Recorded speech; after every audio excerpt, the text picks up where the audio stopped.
Good afternoon, everyone. I'm starting the webinar. Along with me, Gagan is there, who is from the corporation. So we are going to cover today's agenda on a reconciliation. Let me start with a small presentation. For those who are new to the EaseMy GST, giving you the brief regarding our company is basically a GST compliance provider, which where we are helping clients to file their GST returns, give a bill and invoice. So this is a cloud-based software. You can subscribe this solution and can integrate your ERP with this solution. And this is a SaaS-based solution based on your requirement. You can subscribe. We can help you in the return filing. All type of returns are there, and we can also integrate your ERP for e-payable and invoice. So today the agenda of a Just a minute. Sorry for interrupting, Vinayji. I think one person has said that it is not audible. okay, now I think Gagan, my voice is coming. Yeah, this is louder now. Okay, so once again, I'm really sorry for disturbance. So, coming to the main agenda of the topic, agenda of the today's session is basically we are going to cover the Ease My GST Advanced Reconciliation, the terminology which we are going to use. We want to explain you in advance so that during the live demo of a reconciliation, we can explain all the features. We will do a one small role play where I will be part of a as a customer, and Gagan will be explaining as a is my GST employees who is going to explain as per a customer questions which I am going to ask him. So we will try to cover the topic called preparation of your purchase data, the summary of a get to A get to B, the application where we are going to use advanced logic, we are going to explain you. The main focus will be on the purchase only invoices, how we can you can work on the purchase only invoices. And last, the status of your vendor with the communication which you are going to use through ISMA GST can be covered under these webinar.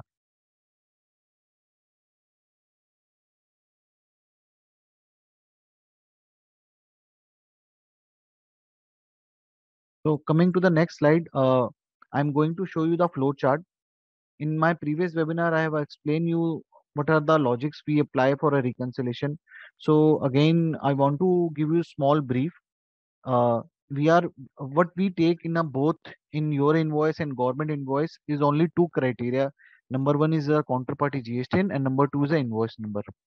If both criteria are matching exactly, we are going to give you the result in a first level of reconciliation, which is a normal reconciliation, where you can get a result of those invoices which are absolutely matching.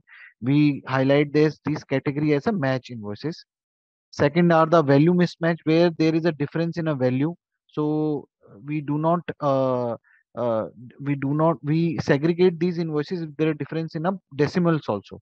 So later on we are going to show you the advanced logic so that in this decimal invoices where the differences are minute can also be parked in a match criteria.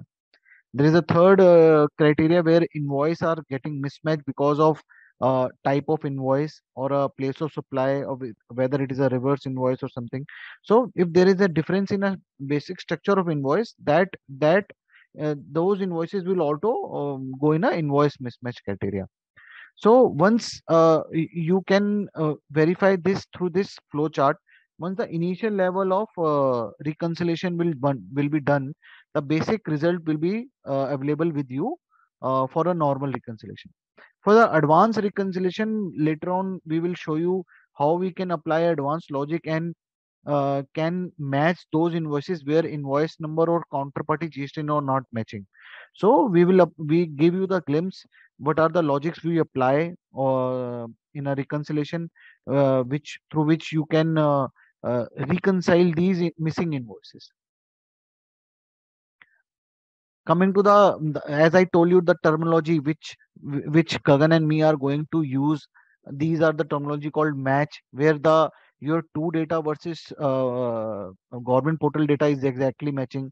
Value mismatch, where the any difference in a taxable value, tax values will be parked in a value mismatch invoices. Invoice mismatch, where there is a difference in type of invoice or place of supply, the structure of an invoice is missing. So if there is a difference in invoice structure, then these invoices also will go into the invoice mismatch. Then is a supplier only, where invoices are missing in your purchase only, where the invoices are missing in a government portal. So these are the terminology which we will use today in a while during a demo session. There are few information which, once you export these data, let's say you are working in UI in EaseMy GST, but you are also want to download this result. In the result, we are going to show you that these three criteria also, where there is an exact match in the invoice. That means the invoice number is exactly matching. If there is any probability, or we have applied any fuzzy logic, then these invoices are going to be into probable matching invoices. So we will skip the invoice uh, differences. We will notify the common area in the invoice, both in your invoice or in a government portal invoice. So those invoices are going to be covered in the probable match. Then there is a no match found. We will also park those invoices where the invoice number is entirely different. So that rest parameter is matching, but invoice number is entirely different. You can also look over the reconciliation. There will be some action you can do in a user interface. These action, like, you can accept the supplier values, or you can accept your values, or you can reject the match invoices. Let's say we have done some matching by our applying our advanced logic, and you want to reject these invoices, or you use delink option, so you can also do that. So we these terminology, we are going to explain you the through the example during a live role play. I would request Gagan to start a role play session and share his screen so that we can start the basic understanding of the reconciliation. Sure, thank you, Vinaji. So my screen is visible to you. Yes, yes, Gagan, there is some echo in your voice. Uh, you need to be थोड़ा सा mic को ऊपर कर लो. हाँ. तो start करते हैं Gagan. Let's assume that I am a customer and you are is my GST support person. मैं आपसे पहला Okay. क्वेश्चन यही पूछूंगा. So how you can help me in ITC reconciliation. Okay, so okay, Vinayji, so we will help you. We will surely help you in the ITC reconciliation. So ITC reconciliation is very simple task, or there are very simple steps we can do. So in doing the ITC reconciliation, now we will match your purchase data with the 2A and 2B data. Means the 2A 2B data which your supplier has filed in GSTR1, right? So we'll do the matchmaking along with the advanced reconciliation, along with the advanced feature and logics we will apply into that part, so that your purchase data should be matching with the 2A and 2B part. Okay. First, to move forward, to move further with the steps of the reconciliation, I would like to ask you that whether you have updated your purchase data or not in our EaseMy GST. This is the first criteria which we need to set up. So, Gagan, I have done one thing. I have pushed the data from my ERP and Mm-hmm. rectify the structural error also. So Mm-hmm. my data is there in EaseMy GST, but it is not matching with my ERP books. Can you help me Oh, to verify okay, this okay. information in through my ERP? Okay, okay. So for matching the GSTR2 data which you have uploaded, so we will go for the state part, in which for which state you are doing the matching part, and for which you are doing the reconciliation. So we will go in the state, then we will look for the GSTR2 data, because we have to verify GSTR2 data. We will go into the GSTR2 part. So in the view section, now all the data is there. Okay. So if we are talking about December month data, yes, all the data is there. You have to first check. This is the first primary check which you need to do. Apply the filter of error warnings. So I need to say that when you apply the error filter, when you click on the search button, so it will say that whether you have the business errors or not. because if there are some of the business errors in your data na, that will not reflect to your books, or it will not go for the reconciliation part. So that is the first and primary method which you need to do. So have you checked this? And this is the first step you need to check, right? तो So have you checked this one? गगन, इसका कहने का मतलब है कि जो error में invoices होंगे रिकंसिलेशन में नहीं जाएंगी। राइट, तो इसका कहने का ये मतलब हुआ सर, अगर आपकी कुछ एरर रह जाती हैं, बिजनेस एरर जो रह जाती हैं, जिसमें टैक्स गलत लगाया मैंने, या फिर थोड़ा सा उल्टा सीधा लगा दिया, तो वो सारे इनवॉइसेस हम रिकंसिलिएशन में रिकंसिडर नहीं करते हैं। जब तक वो एरर सॉर्ट आउट नहीं होगा, और एरर के बिना जब तक वो इनवॉइस नहीं रहेगा, एरर फ्री रहेगा, तब तक हम रिकंसिलिएशन में उसको कंसिडर नहीं करेंगे। आपका रिकंसिलिएशन के साथ साथ इसका 3B पे भी इम्पैक्ट पड़ेगा, तो वो दोनों में रिकंसिडर नहीं हो पाएंगे। ओके गगन। ठीक है, तो हम आपको मैंने जो बताया सबसे पहला, so we will check for the errors, right? Now we will know that if you want to do the matchmaking of the data, so if you want to do the matchmaking, so there are two steps. First step is that you just download the full data, right? Click on the download button and data will get downloaded. When you open that data na, it will show like this, right? This is a invoice wise data, line item wise data, and HSN wise, all the data is there in this file, right? There is first criteria. If you want to match the data, you can go for the invoice type B2B. Click on B2B and check the whether you have credit note or invoice, right? So this is the first method, and this is some part of lengthy method. But if you want to check invoice wise, and if you want to check line item wise, so all the total will came here. What are the total taxes you have? What are the total taxable amounts you have according to your procurement? All the data, right? And if you want to let me know that how to sort out or how to match my purchase, how to match my books data to this, if you want to know that what is the shortcut method, would you want to know what is the shortcut, how you can match your purchase data हाँ in a तो short method? Yes गगन, actually ये same data तो I can also view my ERP, Right, but right. but my ERP ledger is not matching with your, Hmm. where I can find a summary first. Okay, so summary, okay, so there are two methods of getting the summary. First summary is the GSTR 3B summary, right? So in that case, I will go for the return section and I will go to the GSTR 3B. You have to just click on the 3B auto compute. That will download a quick summary of you, and I will open for you. So this is the summary in which I will do the matchmaking. Means this is the all other ITC in which summary amount is there. So you can match your summary amount to the books amount. If you have any reverse charge, you can match like that only. So this is a summary part in which you can match your purchase data with the books. So Gagan, ये summary is contain all my purchase, or is there any other purchase summary left? Because if Okay. my book, right right, so आपके जो books में रहेगा, books में आप कैसे summary बनाते हैं, मतलब आपकी जो बुक्स में समरी क्रिएट करते हैं, आप उसको ऑल ऑफ ग्रेटिसी मींस B2B इनवॉइसेस और क्रेडिट नोट, आप उसकी एक अलग से समरी बनाते हैं जो आपको यहीं से ही मैच हो जाएगी। आप रिवर्स चार्ज के एक अलग से समरी बनाते हैं, क्योंकि वो बुक्स में आपकी वैसे ही शो करती है, तो आप रिवर्स चार्ज यहीं से मैच कर सकते हैं थ्रू दिस कॉलम।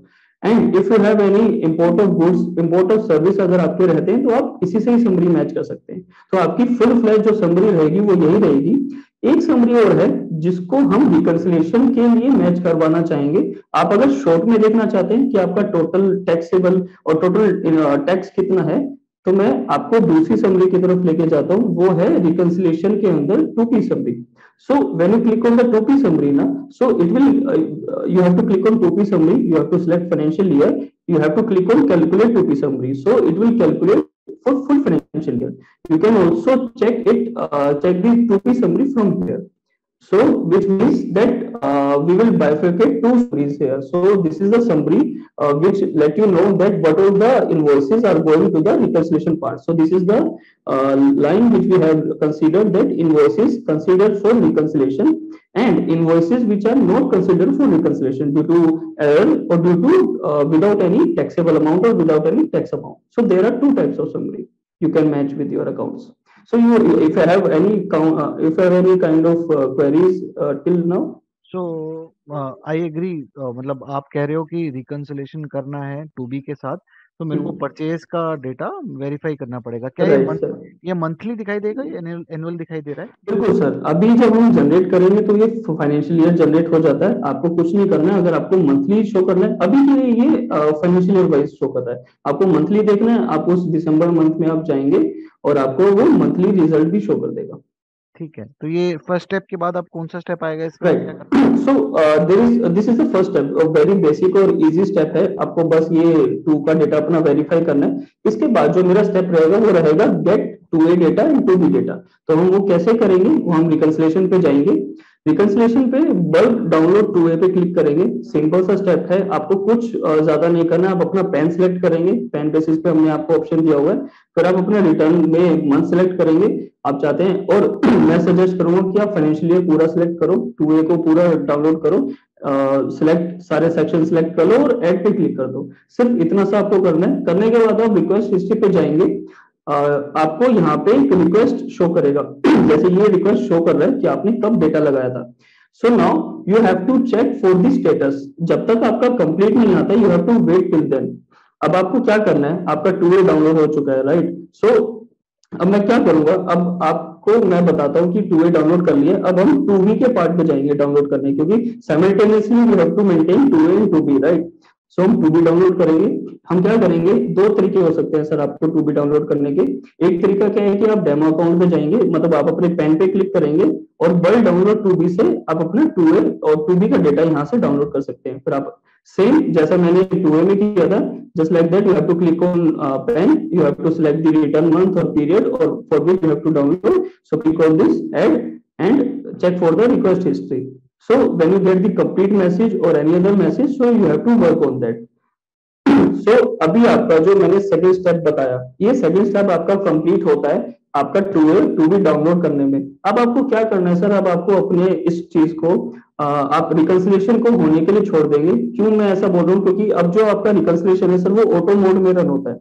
जैसे ही आपने टू बी डाउनलोड करा, आपका रिकंसिलेशन रन हो जाएगा। आपको रिकंसिलेशन रन होने के बाद उसमें कंप्लीट स्टेटस जब तक आप देखेंगे, यहाँ पे आपको कंप्लीट स्टेटस मिलना चाहिए। उसके बाद ही मैं बोलूंगा कि रिकंसिलेशन हमारा कंप्लीट हो गया।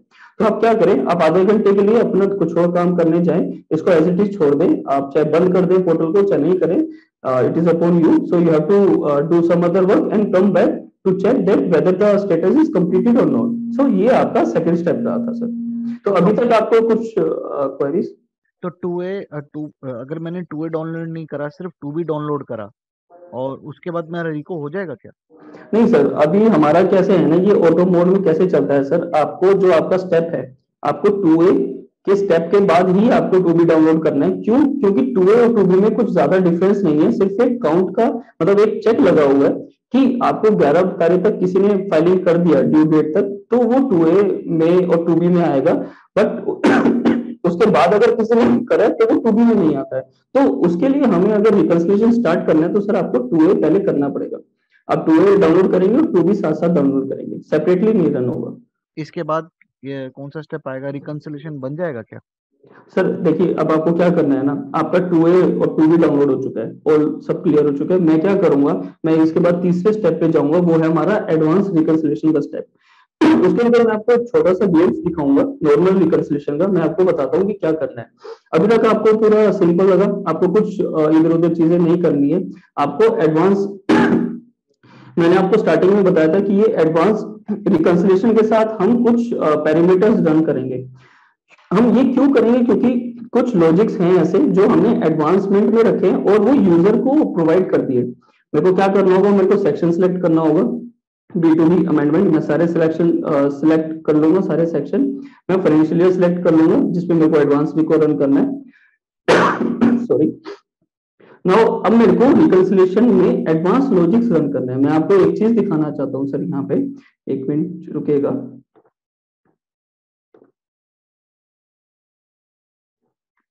ओके सो अगर मैं आपको एक चीज दिखाऊं, मैं एक बार आपको एक डुप्लीकेट करके दिखाता हूँ कि आपके जो लॉजिक्स हैं वो किस तरीके से आप उस पर रन कर पा रहे हैं। मैं आपको वो बताने चाहता हूँ एक बार।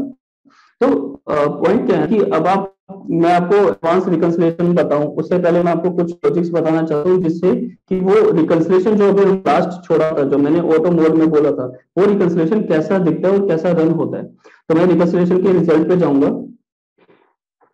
रिजल्ट पे आपको एक यहाँ पे आई और क्वेश्चन मार्क दिखेगा, जिसमें कि एक रिकंसिलिएशन मैसेज हमने रखा हुआ है। वहां पे जब आप चेक करेंगे तो एक मैसेज है जो अभी लास्ट उसमें बताया गया था कि इसमें हम रिकंसाइल कैसे करते हैं। एक नॉर्मल इनवॉइस है, सामने सामने दिख रहा है, मैच होने के लिए है, उसके अंदर हम चेक करेंगे counter party GST invoice number है तो एग्जैक्ट मैच हो रहा है तो एग्जैक्ट में ले जाएगा, अगर नहीं हो रहा है उसमें कुछ डिफरेंसेस है, अगर वैल्यू में डिफरेंस है तो वो वैल्यू में ले जाएगा, अगर वो इनवॉइस मिसमैच है तो वो इनवॉइस मिसमैच में लेके जाएगा, जैसे कि प्लेस ऑफ सप्लाई अगर चेंज है या इनवॉइस टाइप चेंज है या इनवॉइस वैल्यू चेंज है, राइट। सो नाउ उसके अलावा एक कैटेगरी है, अगर कुछ भी मैच नहीं करता है, जो स्टैंडर्ड रिकंसिलिएशन हमारा रन हुआ उसके बाद परचेज ओनली और सप्लायर ओनली में वो लेके जाएगा आपको। अगर मैं आपको ये चीज बताऊं कि वो कैटेगरीज कैसे दिखेंगी, तो वो आपकी समरी पे अगर मैं आके दिखाऊं तो ये सारी आपकी कैटेगरीज इस तरीके से दिखेंगी जो नॉर्मल रिकंसिलिएशन में आपको रन होके आएंगी। अब मैं यहाँ पे आपको ये बताना चाह रहा हूँ कि थर्ड स्टेप आपका जो है वो एडवांस रिकंसिलिएशन है। अब मैं आपको कहता हूं कि आप एडवांस रिकंसिलिएशन लॉजिक है जो मैंने स्टैंडर्ड बनाया हुआ है, अब वो रन करो, रन करने के बाद आप उसको रिजल्ट में देखो कि क्या रिजल्ट में डिफरेंस क्रिएट होता है। तो मैं क्या करूंगा, मैं यहाँ पे ना सिलेक्ट ऑल कर लेता हूँ, आप कुछ मत करो, आप सिलेक्ट ऑल करो अक्रॉस फाइनेंशियल ईयर। अच्छा, अभी ना मैं जो मेरे को क्वेरीज जितनी सारी आई कि हमारे को कुछ ज्यादा कॉम्प्लिकेट हो रहा है कि कैसे करना है कैसे नहीं, तो उन सबको मैं हटा देता हूँ। मैं क्या करता हूँ कि सारे ये जो लॉजिक्स है ना, मैं बाद में अलग से एक बार ब्रीफ में इसको बताएंगे कि कैसे कैसे ये हैं, बट अभी के लिए हमको ये रन करना है। तो अक्रॉस फाइनेंशियल ईयर कि जो आगे पीछे साल में जो पर्टेन करता है हम उसको ले लेंगे। फर्जी लॉजिक मतलब कुछ इनवॉइस नंबर पे हमने फर्जी लॉजिक क्रिएट किया हुआ है, तो ये भी अप्लाई हो जाएगा, जैसे कि आपका जो रिजल्ट है वो रिड्यूस हो जाएगा। थर्ड वाला है, आप इसमें सिलेक्ट करें अगर आपका कुछ टैक्सेबल वैल्यू टैक्स अमाउंट में कुछ डिफरेंस है तो आप सिलेक्ट कर लें कि कुछ भी अगर डिफरेंस है थोड़ा तो मैं उसको कंसिडर कर लूँ मिसमैच कैटेगरीज में। और फोर्थ इनवॉइस, फोर्थ जिसमें आपको कुछ टॉलरेंस देना है, मैं मान के चलता हूँ कि 10 रुपीज का जो टॉलरेंस है वो मैं स्टैंडर्ड अप्लाई कर देता हूँ, क्योंकि इससे कुछ ऐसा बिजनेस मतलब नहीं पड़ता है जो मेरे को ऐसा लगता है, क्योंकि ये 10 रुपीज का जो इम्पैक्ट आएगा या जो डिफरेंस आएगा उसको आप अच्छे से मैनेज कर सकते हो। तो आप क्या करो, आप इसको सिलेक्ट कर लो और सबमिट पे क्लिक कर दो। तो ये स्टैंडर्ड लॉजिक्स है जो मैंने लगा दिए। जैसे ही मैं सबमिट पे और कंफर्म पे क्लिक करूंगा, वैसे ही मुझे यहाँ पे जब मैं गेट हिस्ट्री में देखूंगा तो मुझे एडवांस के लॉजिक्स रन हो जाएंगे और विद इन 1 मिनट आपके ये कंप्लीट हो जाएंगे। ऐसा ही मैं करना चाहता हूँ एक और हमारी जो कैटेगरी है मिसमैच इनवॉइस।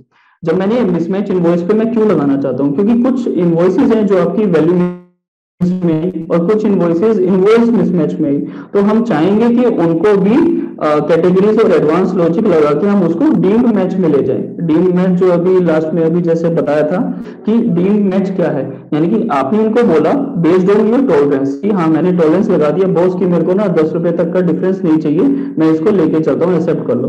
तो मैं यहाँ पे क्या करूंगा, एक्सेप्ट कर लूंगा, accept purchase value in an condition में परचेज को लेके चलता हूँ। 10 रुपीज डाला मैंने, 10 रुपीज के बाद मैंने टैक्स में डिफरेंस डाला, मैं चाहता हूं कि मेरे को टैक्स से इम्पैक्ट पड़ता है, क्योंकि किसी रिकंसिलिएशन मुझे इम्पैक्ट पड़ता है आपके टैक्स से कि भाई टैक्स का लॉस और गेन कितना हो रहा है वो मैं मेंटेन करूं। तो मैं इसको सिलेक्ट करूंगा, यहाँ पे मैंने 10 10 रुपीज के फर्स्ट और सेकंड में दोनों में लगा दिया। अब मैंने सबमिट करा, सबमिट करके मैं गेट हिस्ट्री पे जाऊंगा तो मेरे को यहाँ पे नीचे रिजल्ट मिल जाएगा। तो सर यहाँ तक कोई आपका क्वेरी? तो मैं अगर जो मोटा मोटा समझा गगन जी आपसे कि ये एडवांस रिकंसिलिएशन का लॉजिक लगाना इसलिए जरूरी है जिससे रिजल्ट और मिसमैच इन्वॉइसेस का कम हो जाए।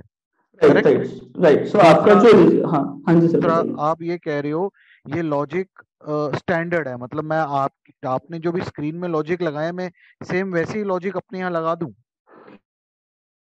बिल्कुल, मैं अब ये आपको बताना चाहता हूँ कि ये लॉजिक एक्चुअल में यूजर के लिए दिए गए, बट जिससे कि कॉम्प्लेक्सिटी बढ़े ना, आप ये वाले लॉजिक्स लगा सकते हो। इसमें आप टॉलरेंस लेवल को है आप कम ज्यादा कर सकते हो आप अपने बिजनेस के अकॉर्डिंग। और जो अभी जो मैंने ये लॉजिक लगाए और ये सब किया, इससे क्या होगा ना सर, आपका जो परचेज ओनली और जो सप्लायर ओनली जो मैच इनवॉइसेस नहीं हो पा रहे थे वो मैच और हो जाएंगे, जिससे कि आपका वर्किंग जो सिनेरियो रहेगा वो कम हो जाएगा। अगेन मैं इसको समराइज करता हूँ कि आपको एडवांस लॉजिक लगाना है इसलिए क्योंकि आपको जो वर्किंग करना है परचेज पे और सप्लायर के इनवॉइस पे वो मेरा कम है। दूसरा, ये जो लॉजिक्स लगाई है स्टैंडर्ड बिजनेस रूल्स लगाए हैं, बट इसमें जो टॉलरेंस है उसको आप ज्यादा कर सकते हो आपके बिजनेस अकॉर्डिंग के लिए जो भी आपका रूल्स चलते हैं सर। समझ गया। तो इसके बाद क्या होगा, अगर मैं एडवांस रिकंसिलेशन का लॉजिक लगा दूंगा तो मेरा रिजल्ट कैसे दिखाई देगा? बिल्कुल सर। अब इसके बाद क्या होगा ना, इसके बाद अपन जाते हैं सर फोर्थ स्टेप पे, सबसे बेस्ट और सबसे मेन स्टेप जो आपका है, जिसमें आपको फोर्थ स्टेप क्या रहेगा रिजल्ट का। मेरा आपसे एक रिक्वेस्ट है, मेरे को टू वर्सेस टू भी जरूर दिखाइएगा, क्योंकि आज की डेट में हम्म।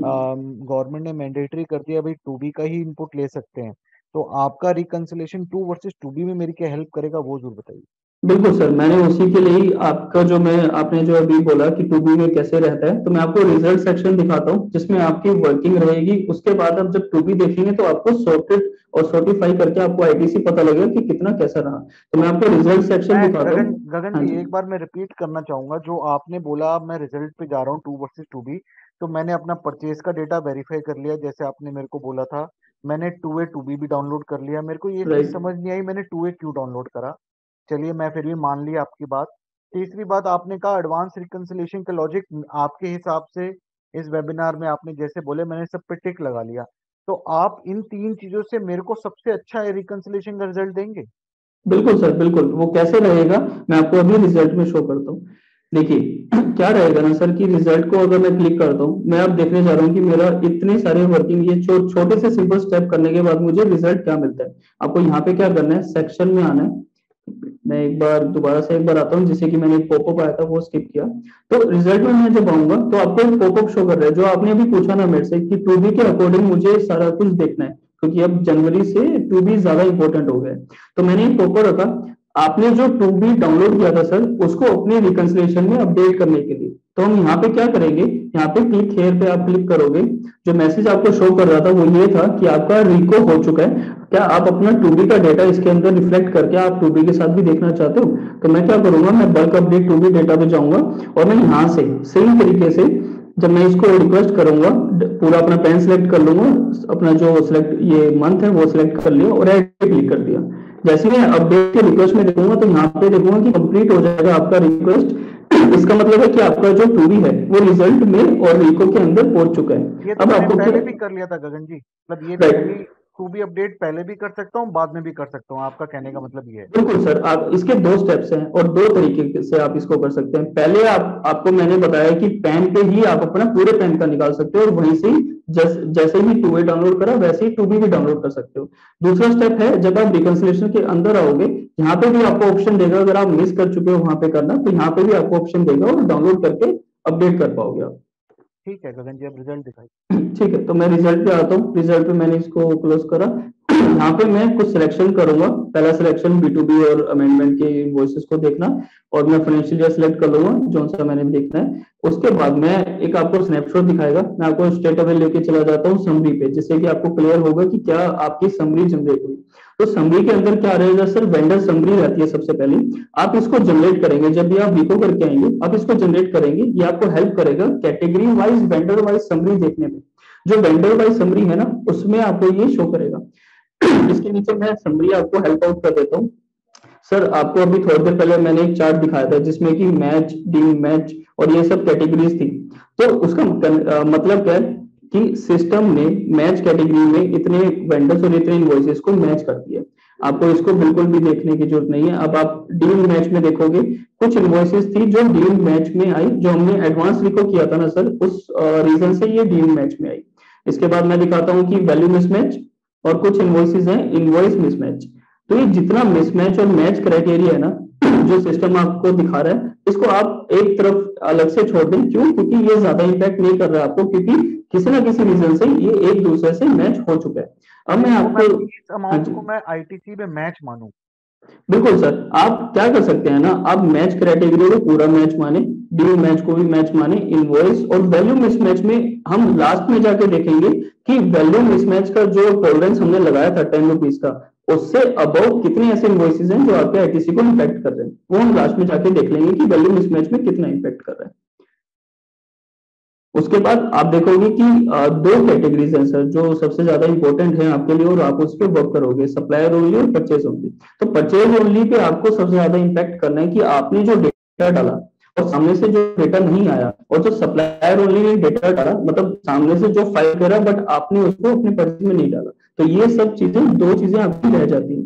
अब मैं क्या करूंगा शॉर्ट तरीके से, मैं इस 7 वेंडर्स हैं, 7 ऐसे वेंडर हैं जिन्होंने मतलब जिसका डेटा मैंने डाला बट वो मैच नहीं हो पाया, ड्यू टू क्योंकि उसका कोई एक इनवॉइस उससे मैच करता हुआ नहीं दिखता। ये तो उसका आप समरी है। कहना चाहते हो कि मेरे 7 ऐसे वेंडर हैं, 11 ऐसी इनवॉइसेज है और इतना अमाउंट है जो राइट, 2A या 2B में नहीं मिला, आप ये कहना चाहते हो? राइट सर, उसके साथ एग्जैक्ट और पूरा एडवांस लॉजिक लगाने के बाद उस जैसा इनवॉइस कहीं नहीं मिला उसको पूरे और टूल में। ऊपर वो ऐसी इनवॉइसेज हैं, ऐसे वेंडर हैं जो सप्लायर ओनली, एक बार जाइए, एक बार, राइट, सप्लायर ओनली सप्लायर पे आ ओनली। जाता हूँ सर। तो आप राइट, कह रहे हो देखिए। कि 57 ऐसे वेंडर हैं और इतनी इतनी इनवॉइसेज हैं जो मेरे को गवर्नमेंट पोर्टल में मिली है, मेरे परचेज में नहीं है, तो इसका मतलब मैंने अपना परचेज चढ़ाया नहीं है आपके राइट पोर्टल सर, पे। सर दो चीजें हो सकती हैं, या तो आपने अपना परचेज चढ़ाया नहीं है, या तो आपने चढ़ाया है और आपके बुक्स से वो कहीं ना कहीं मिस आउट हो गया, या आपने बुक्स में नहीं डाला, आपको ठीक है। वो रिसीव हुआ, उसने सामने वाले ने फाइल करा बट आपने कहीं ना कहीं डाला ये भी नहीं। तो ये भी तो हो सकता है कि शायद कुछ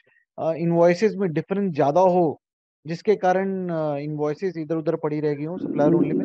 नहीं सर, अब ऐसा केस कोई भी नहीं रहेगा आपका, सप्लायर और लिंक में सिर्फ वही इनवॉइसेज आएंगी जो बिल्कुल भी मैच नहीं करती होंगी, यानी कि सामने वाले से वो आपने चढ़ाया ही नहीं होगा। अगर आपका केस मैं मानूं कि बहुत ज्यादा डिफरेंस में है, वो मेरे को दिखाएगा वैल्यू मिसमैच में, चाहे वो 0 से लेके, चाहे वो 1 रुपी से लेके, जितना भी डिफरेंस हो, 1000, 10,000, 50,000, वो सारा आपको वैल्यू मिसमैच में दिखाएगा अगर वो इनवॉइस उसके पास मिल जाता है तो। ठीक है। ठीक है, तो मैं इस पे जब वर्किंग करता हूँ परचेज ओनली पे, तो मैं सिर्फ परचेज ओनली पे वर्किंग कैसे करना चाहूंगा, मैं इस पे वेंडर पे जाऊंगा, वेंडर को क्लिक कर लेता हूँ। जब जैसे ही मैं 7 वेंडर्स को क्लिक करूंगा मुझे दिखाएगा कितने 7 वेंडर्स की इंफॉर्मेशन दिखा देगा कि मैं वेंडर वाइज वर्किंग करूं, और ये सारे परचेज ओनली में मतलब मैंने अपलोड किए सामने से नहीं आए। अब मैं इसको सॉर्ट आउट कैसे करूं सर, मेरा पूरे रिकंसिलिएशन में ना सबसे पहला एम यही है। एम क्या है कि मैं अपनी परचेज ओनली को हटाऊं जिससे कि पूरा मैच करवाऊं, जिससे कि मेरा आईटीसी लॉस ना हो। फिर उसके बाद मैं सप्लायर ओनली की इनवॉइसेस को देखूं कि सामने से ऐसे कौन से इनवॉइस आए हैं जो मैंने नहीं लिए और जिनका मैंने आईटीसी क्लेम नहीं किया।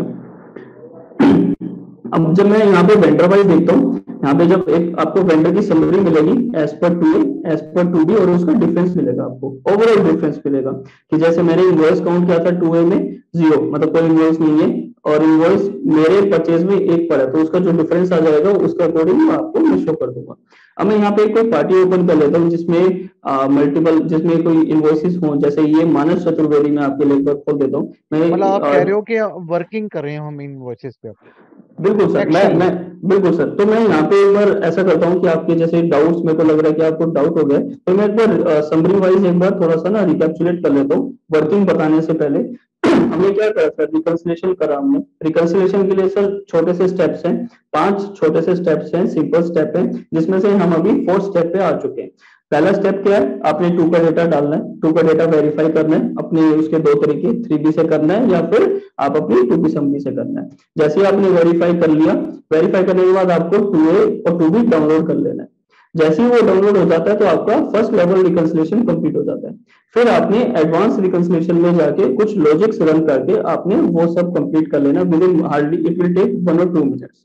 जैसे ही आप वो कर लेते हैं आपका 80% वर्क आपका सारा सॉर्ट आउट हो जाता है। उसके बाद आप क्या करेंगे, 2B का अपना डेटा जो है उसको रिको में डाल देंगे।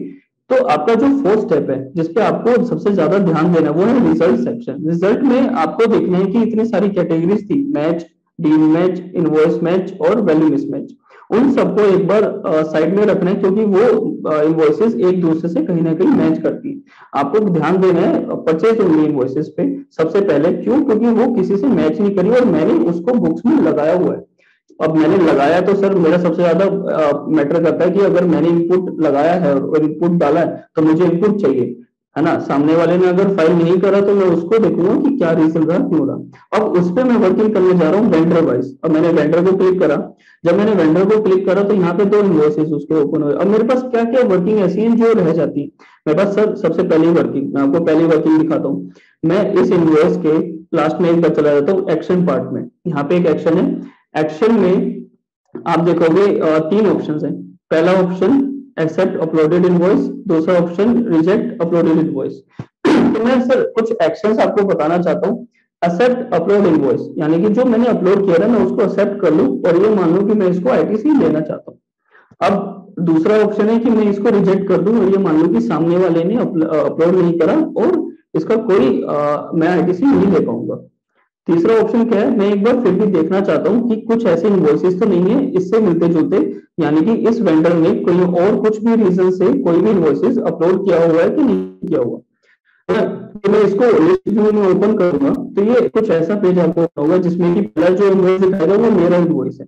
नीचे कुछ ऑप्शंस आपको दिखा देगा, जितने कैसे दिखाएगा वो ऑप्शन, सप्लायर ने जितने भी इन्वॉइस डाले होंगे सर, उस सप्लायर के जितने भी इन्वॉइसेस होंगे उस पर्टिकुलर ईयर में, है ना, तो वो आपको यहाँ पे शो कर देगा। आपको लगता है कि मैच अगर आपको कराना चाहिए, मैं आपको करा के भी दिखाता हूँ। अब आप जैसे देख सकते हैं कि ऊपर जो इन्वॉइस नंबर है बिल्कुल डिफरेंट है नीचे से, इसलिए इसको सिस्टम ने मैच नहीं किया। बाकी फाइलिंग पीरियड भी आप देखेंगे डिफरेंट है, इनवॉइस डेट भी डिफरेंट है, कुछ भी मैच नहीं करता है।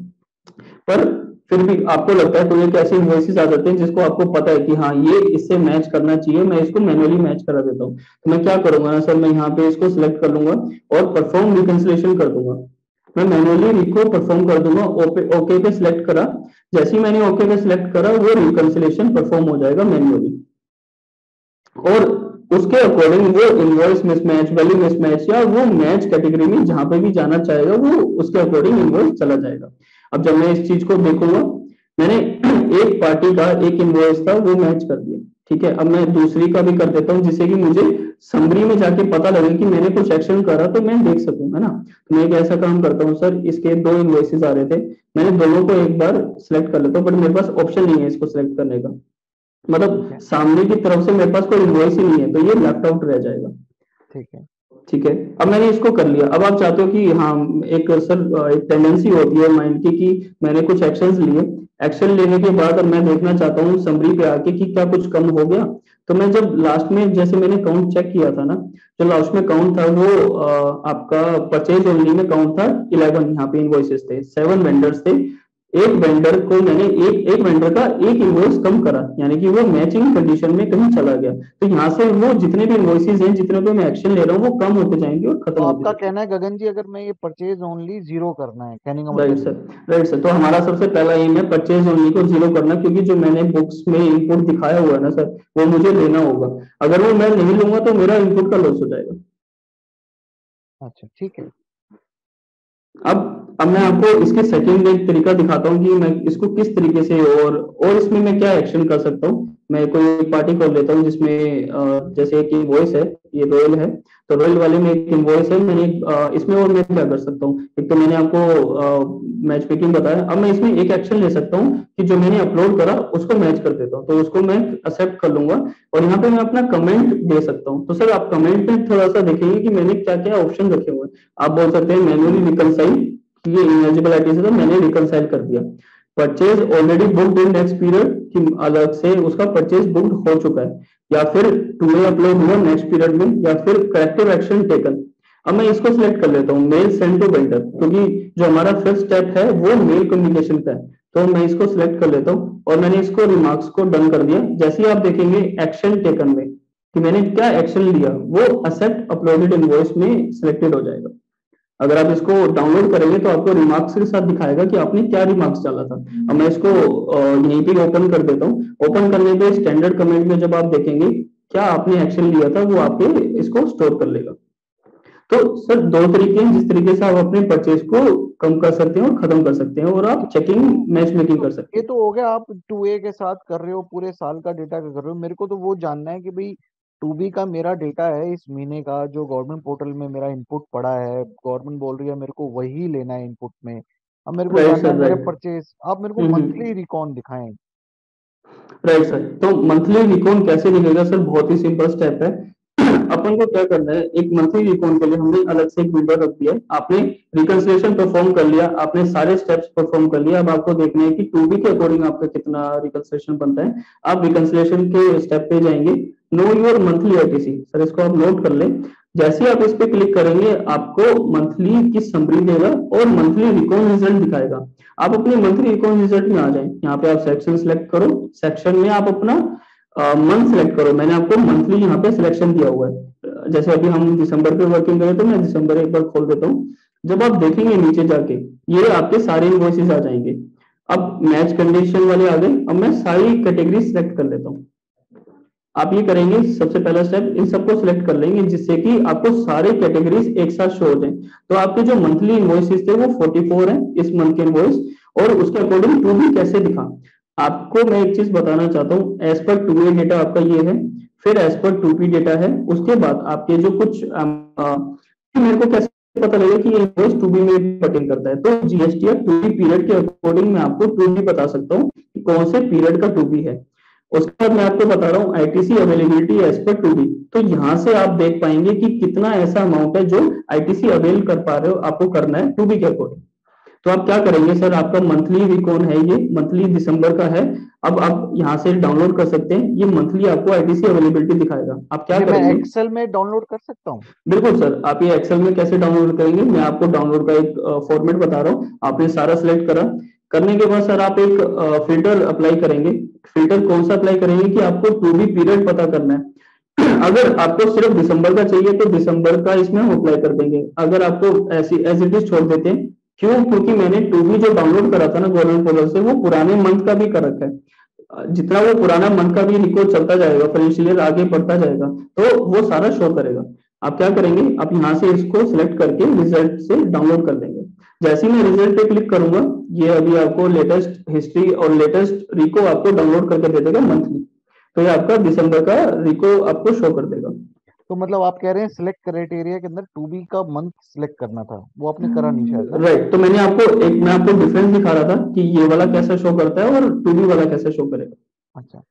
ठीक है, तो अभी एक काम करता हूँ, मैं आपको ये वाला एक बार शो कर देता हूँ, उसके बाद आपको टू बी दिखाता हूँ।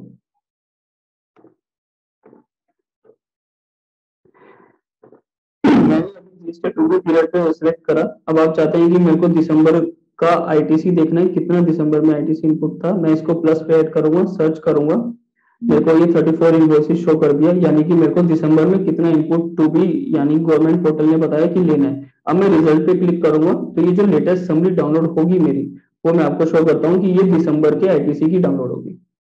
इस बेसिस पे सर आप अपना टू वर्सेस टू भी जो है आजकल जितना है कि जनवरी मंथ के बाद आपको इसके अकॉर्डिंग ही आपको इनपुट लेना है, यहीं से रिकंसाइल करना है, तो आप इस रिपोर्ट से कर सकते हो। ये मैंने क्लिक कर लिया, मैंने डाउनलोड कर लिया इसको। मैं इसको एक बार आपको ओपन करके दिखा रहा हूँ कि इसमें क्या क्या चीजें रहेंगी।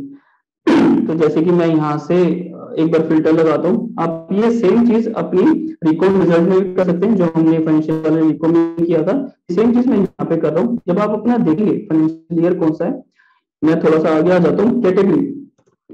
तो सर आपकी जो कैटेगरीज रहेंगी, ये मैं आपको कैटेगरी वाइज बता रहा हूँ कितना कितना कैसे कैसे मैच हुआ।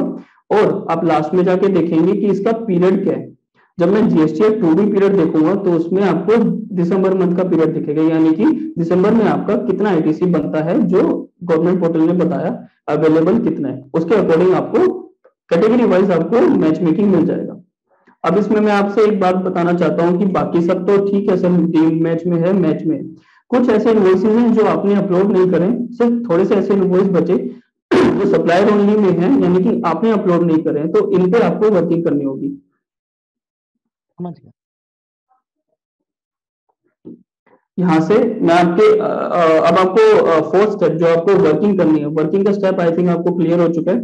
मैं आपको एक बार फिर से रिजल्ट सेक्शन में लेके जाना चाहता हूँ। कुछ एडॉन्स हैं जो मैं आपको फीचर्स एक बार बताना चाहता हूँ कि आप उस पर और क्या क्या कर सकते हैं। जैसे कि इनवॉइस पे जब आप थे या जब आप अपनी समरी पे थे तो परचेज ओनली पे वर्क कर रहे थे। अब आप सोचो कि आपने परचेज ओनली को खत्म कर चुके। अब आपको क्या करना है, आपने सारे एक्शन ले लिए, एक्सेप्ट रिजेक्ट कर लिया, लिस्ट व्यू में परफॉर्म रिकंसिलिएशन कर लिया। अब आप चाहते हो कि सर मुझे एक समरी मिले जिससे कि मेरे को पता लगे अब मेरा आईटीसी, अब मेरा रिकंसिलिएशन क्या कहता है। तो मेरी जो ऊपर एक कैटेगरी है पोस्ट एक्शन समरी, तो मैं यहाँ पे क्लिक करूंगा। यहाँ से मेरे को वो समरी देगा जो आपने जितने एक्शन लिए उसके बाद क्या आईटीसी बनता है। तो मैं यहाँ से जनरेट कर लूंगा रिपोर्ट। एवरी टाइम जब भी मैंने कुछ एक्शन करा मैं जनरेट रिपोर्ट करूंगा। जैसे ही मेरी रिपोर्ट जनरेट होगी, आप नीचे देख पा रहे हैं सर, और ये चीज आप डाउनलोड भी कर सकते हैं। आप देख पा रहे हैं कि मैच इतना था, डी मैच वैल्यू इसमें सारे एक्शन दिखाएगा। मैं आपको एक बार वेरीफाई कराता हूँ परचेज ओनली में। परचेज ओनली में हमने कुछ एक्शन ऐसे लिए, एक्सेप्ट अपलोडेड इनवॉइस, मैंने एक्सेप्ट कर लिया था कि जितना मैंने अपलोड करा उसको एक्सेप्ट कर लो, तो ये काउंट ऑफ इनवॉइसेस पे मैंने इतना वर्क करा। जिसपे मैंने एक्शन नहीं लिया वो है 5 इनवॉइसेस, और उनका काउंट इस तरीके से आपको बाइफिकेट करके मैं शो कर रहा हूँ, टोटल टैक्सेबल कितना है, जीएसटी कितना है, और सीजीएसटी एसजीएसटी कितना है। तो सर ये आपकी समरी रहेगी इंपॉर्टेंट, जिसमें आपको पता लगेगा कि आपने एक्शन के बाद क्या समरी बनती है। नहीं, अच्छा, हमें तो ये जानना है कि अब आपने ये समरी बना दी मेरी फाइनल रिकंसिलिएशन होने के बाद, लेकिन हम्म। मेरे को उस वेंडर को मेल डालना है कि भाई आपकी ये इनवॉइसेस मेरे टू बी में नहीं रिफ्लेक्ट कर रही थी, वो कहाँ पर ऑप्शन आएगा? सर बिल्कुल। तो आपका जो मैंने 5 स्टेप्स बताए थे, जो बिल्कुल सिंपल से स्टेप्स हैं, उसमें से जो फिफ्थ स्टेप है आपका, वो फिफ्थ स्टेप में ये रहेगा। अब आपका सारी वर्किंग हो चुकी है, अब आप इसको मेल कम्युनिकेशन करना चाहते हो। अब आप क्या करोगे, पूरे पोर्टल में जितने भी इनवॉइसेस शो कर रहे हैं, मैं इनवॉइस पे क्लिक कर देता हूँ, या मैं कैसे भी चला जाऊँ, अगर मेरे को वेंडर वाइज मेल भेजना है तो मैं क्या करूंगा, मैं कैटेगरी वेंडर वाइज पे जाऊंगा, मैं कोई भी एक पार्टी को खोलूंगा, जैसे एचडीएफसी बैंक है, मैं इसको खोलूंगा, मैं इसको मेल भेजना चाहता हूँ। अब मैं चाहता हूँ कि जितने मेरे इसके इनवॉइसेस थे, मैंने मैच मेकिंग क्या करी, वो सारे मैं इसको शो कर दूं। तो मैं क्या करूंगा सर, मैं सिलेक्ट ऑल करूंगा, मैं उसके उस पार्टी के उस वेंडर के सारे इनवॉइसेस सिलेक्ट करूंगा, फिर मैं सेंड मेल पे क्लिक करूंगा। यहाँ से सर मेरा मेल इंजन ओपन हो जाएगा। मेल इंजन में मैं टू आईडी डालूंगा और सीसी में आईडी डालूंगा।